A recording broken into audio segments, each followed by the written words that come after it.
Enough today, I've had it now. Enough, you say I'm not around. It's tough, I know I wasn't there. It's rough admitting I was scared. And now that you're on me, I feel it, you're killing me softly.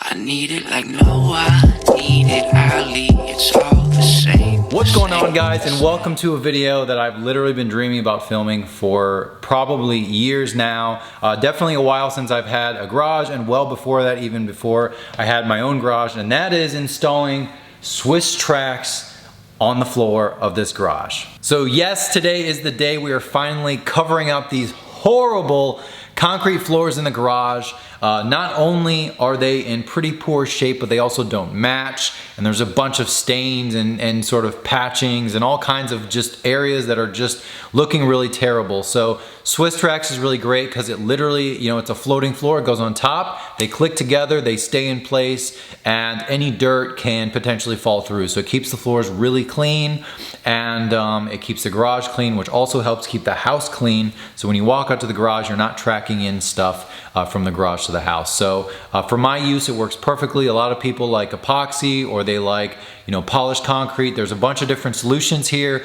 I prefer this. I've experienced it. I've installed it with a bunch of friends already in their garages, of course, but I haven't done it on my own. So today we're gonna do it on my own. We're gonna move the cars, and we're gonna start at the front of the garage, and I'll give you updates along the way. Very last thing before we jump into it, I want to give Matt at Obsessed Garage a big shout out for lots of content, information, and of course, I bought this from Obsessed Garage, so thank you for making it accessible, easy to order, and this stuff came in 4 business days and this is like 22 boxes. So during COVID, 4 business days, awesome stuff. So I'm really happy with that, happy with the team. And let me give you a quick walk around the garage, and we'll jump into actually installing this stuff. Yeah, that's right. That's about 22 boxes or so of the Swisstrax rib tracks. You get a little glimpse as to what I picked. You probably already saw it on the thumbnail, but we have these terrible garage floors. I did a little B-roll of them, and if you guys have watched videos, you've seen them before. This was the original garage floor. It's been patched. It has issues, you know, here. It has, you know, cracks. It has all kinds of the normal stuff. House was built in '81, so it's seen better days. We've painted the walls, and we've done some decent lighting for now. But of course, the garage has been extended. So previous owner extended it another 2 cars back, which means there is a separation here. It is late on a Friday. It's later on a Friday right now. So I'm just gonna move this car, and we're gonna start from this side and see how far we get today. And then we might resume tomorrow, and then just move the rest of these cars out of the way.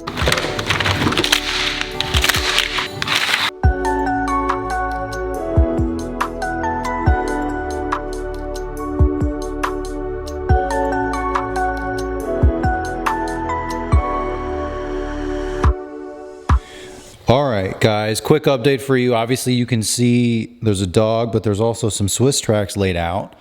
And I want to give you some tips. You work left to right here, and then this is pretty obvious. You line up this little incline pretty much with the door here. And the trickiest part is making your first alignment. So for me, obviously I have this black border, and this is gonna go back in one line. So it's gonna be a rectangle. I'm gonna pretty much center this end piece towards this rail, and then I'll cut a little small piece, and then that will be kind of how it's aligned in the center of the garage. If you come over here, this is really close to this. So I'm gonna kind of scoot this a little bit in, and then we're gonna kind of go back. Other than that, I just kind of work in the center, and then we can do the trim pieces on the edges later. Closing the door helps you center it and push it towards the front. We're pretty much having it. My garage is fairly straightforward because there's only one door. There's not 2 that you have to align. So generally, we can probably have it somewhere. This looks pretty even.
All right, so I'm happy to report, so far, so good. Got to the back of the garage here, obviously, and the plan is right now, lift up this cabinet, which we already did, put it here, start the new rows, and then just kind of go along here. Of course, I had to empty a bunch of stuff from the cabinet to make it a little lighter, but generally, it actually wasn't too painful. Obviously, having these wall mounted would be a super big help right now, but I think for now we'll just work left to right, and we'll get the back all squared away tonight.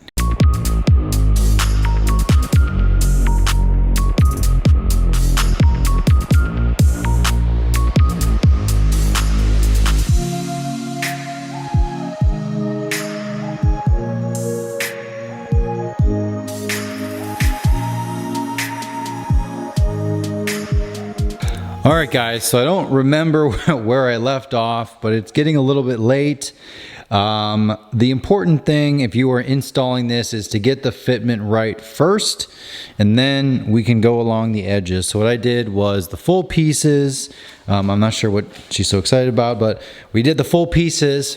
Unfortunately, I can't put a full piece here, but we went all along here, and I'll show you what I'm looking at now. I wanted to go ahead and get the back wall done first. Normally it's best if you work like left to right, front to back, but I am going to start with this back wall because I want to get these cabinets back into place.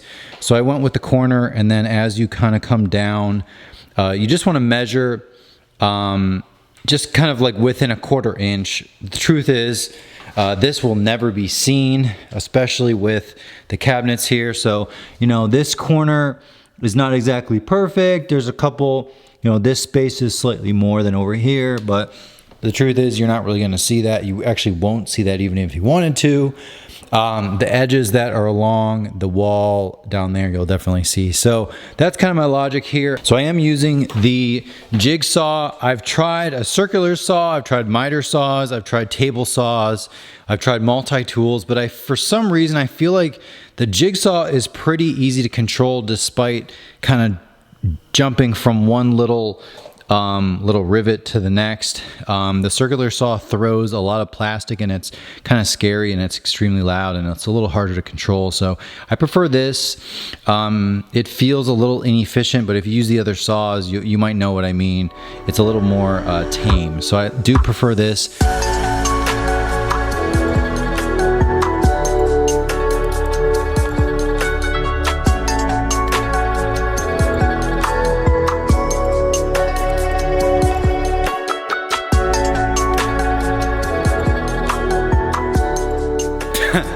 All right, guys, it's the next day, and I want to give you a quick update.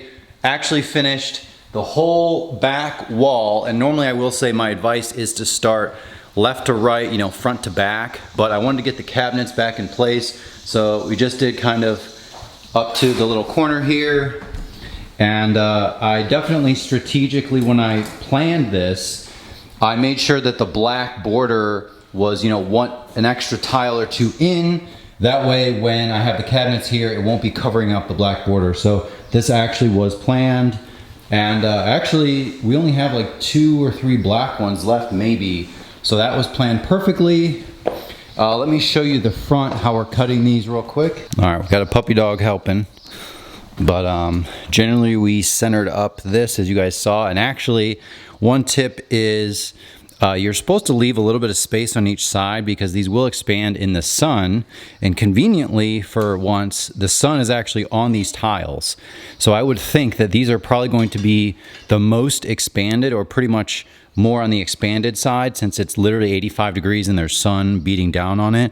So if we get these nice and snug today, any other day, they will have a little bit more play. So I got these are the tricky ones because you have to cut several sides of them.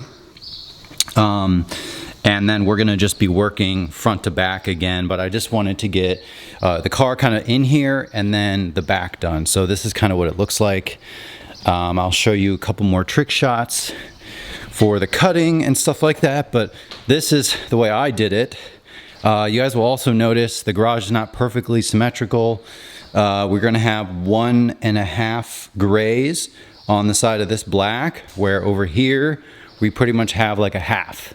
And that is okay because the door is in line with this black, and that's just the way that the garage is shaped, which I think once it's all in, you won't really notice. You'll just have a little more walking space over here. So anyways, yeah, we did the full back over here, cut the nice corners. I would leave a little bit less space for me in the back. I'm just going to butt them up against the wall pretty much because there's not going to be sun back here. There's not as much heat.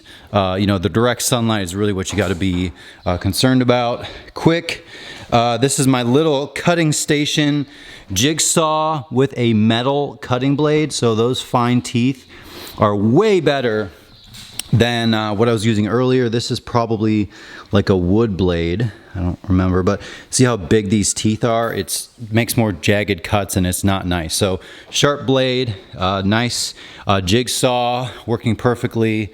And don't forget, you can reuse these pieces. If you cut the tops of them over there, you can use them for the backs here and vice versa. Same thing with the left and right side of the garage. So I'll show you guys that in a minute, but I've talked enough. You kind of get the idea here. The theme, gray and black. Cabinets look good. I just scooted them on the Swisstrax, but actually made no marks on it. It was a little tough because the bottoms of the cabinets are rubber, so it was kind of grippy. But other than that, got this place looking proper.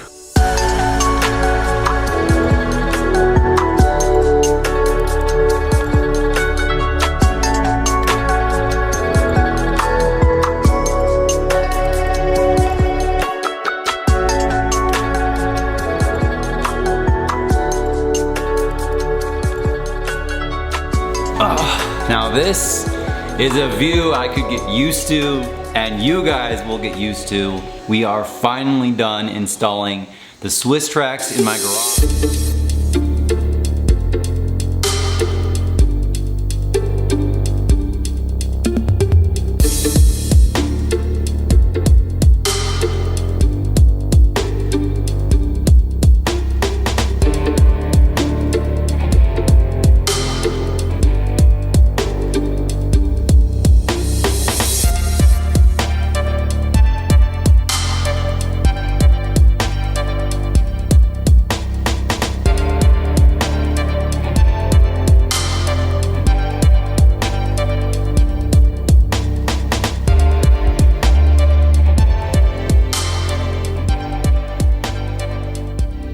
Alright, so if you can't tell, finally done with the Swisstrax install.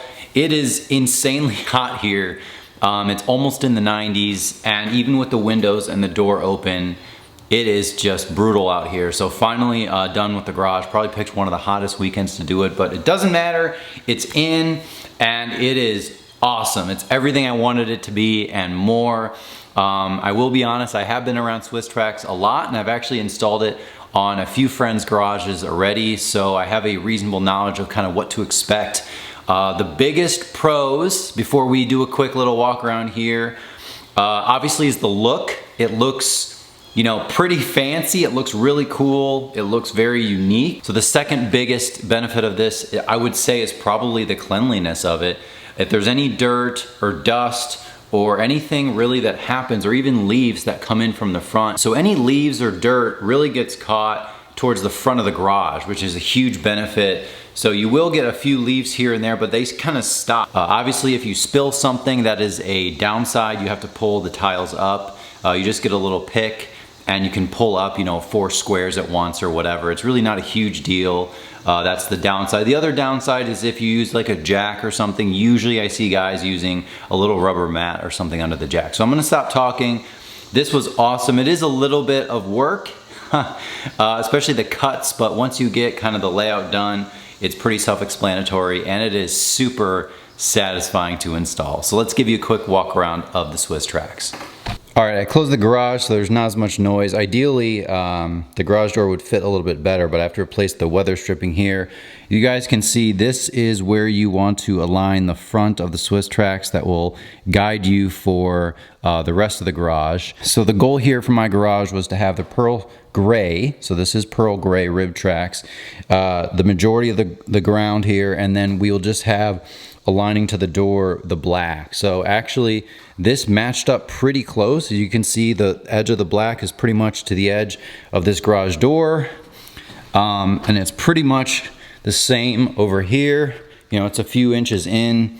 And then as we call it, or I like to call it, a skill cut right here, where you kind of just cut around the rail and then you put another little sort of ramp entry piece there. Of course, this is the pearl gray with the black. So if you guys are shopping for Swisstrax, that's what I went with. And then I have the Harbor Gray wall. So really similar to the Obsessed Garage. Matt usually has the slate gray, which is quite a bit darker on the floor. So I wanted to go one step lighter, and I think it works really well with the cabinets, especially black cabinets. Black, you know, accent here, and then maybe I can do a couple things on the walls here and there, but I don't really like to do a lot. Really have like the outlets to swap out because they're so kind of tan. So anyways, that is the update here. More updates on the garage, of course, but this is beautiful. I really love it. It looks cool. It's functional. And I'll definitely post follow-up videos for, you know, kind of my impressions, or if you guys have a lot of the same question, I'll probably post a designated video for that as well. But obviously I do plan on moving the M3 back into place. The usability of the garage is about the same for me. I'm not really changing the way the cars are parked or anything like that. Not that that would matter, but yeah, so that's kind of the way it looks. I love it. It's been a long time coming, so you know, I'm grateful to be able to actually put this in, and it just makes every car look really cool. You know, parked at an angle, it just looks so cool to me. All right guys, that's gonna do it. Swisstrax is done. Post comments below or shoot me an email if you're interested in like a specific process for getting this stuff in. I'm not a pro, but I've done it a handful of times, so maybe I have some tips. Thank you for watching. I love this stuff, and there will be plenty more of content in the garage very shortly. So stay tuned for that, and I will see you guys next time.